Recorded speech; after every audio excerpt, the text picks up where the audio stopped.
5 soldiers are in stable condition after a fellow sergeant allegedly opened fire on them at his workplace at Fort Stewart in Georgia. Insider 360, the full story straight ahead. We begin with the latest from Fort Stewart, Georgia, where a shooting incident unfolded on the morning of August 6th. Officials report that an active duty sergeant used a personal handgun to shoot 5 of his fellow soldiers at his workplace within the 2nd Armored Brigade combat team area.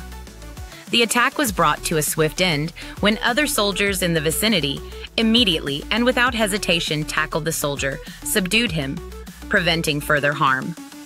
All 5 victims were transported for medical care and are now in stable condition, with 3 having undergone surgery. The suspect has been identified as Sergeant Quornelius Radford, a 28-year-old automated logistics sergeant from Jacksonville, Florida. He joined the Army in 2018 and has no prior combat history. Officials state they were not aware of any previous behavioral issues involving Radford. However, a prior DUI arrest from May 2005 was reportedly unknown to his chain of command until after the shooting occurred. Radford is now being held in pretrial confinement. The motive for the shooting officially remains unclear. However, a law enforcement source told CNN the suspect had allegedly been in a disagreement with one of the victims the day prior. The Army's Criminal Investigation Division is leading the investigation and has interviewed Radford.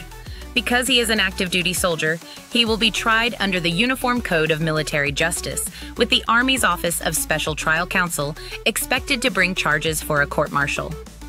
The incident has once again resurfaced questions about military gun policy.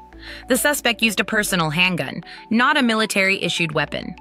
Department of Defense policy has for decades largely prohibited personnel from carrying personal weapons on base without a commander's permission, a rule designed to ensure safety.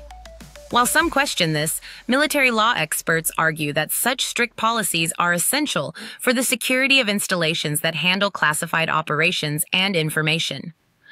The shooting has drawn a response from the highest levels of government. President Donald Trump called the incident an atrocity and vowed the perpetrator will be prosecuted to the fullest extent of the law.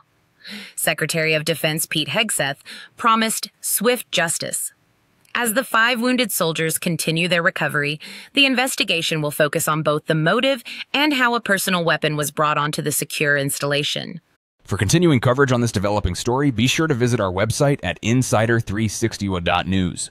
If you found this report informative, please like this video, subscribe to Insider 360, and hit the notification bell so you never miss an update. Thank you for watching.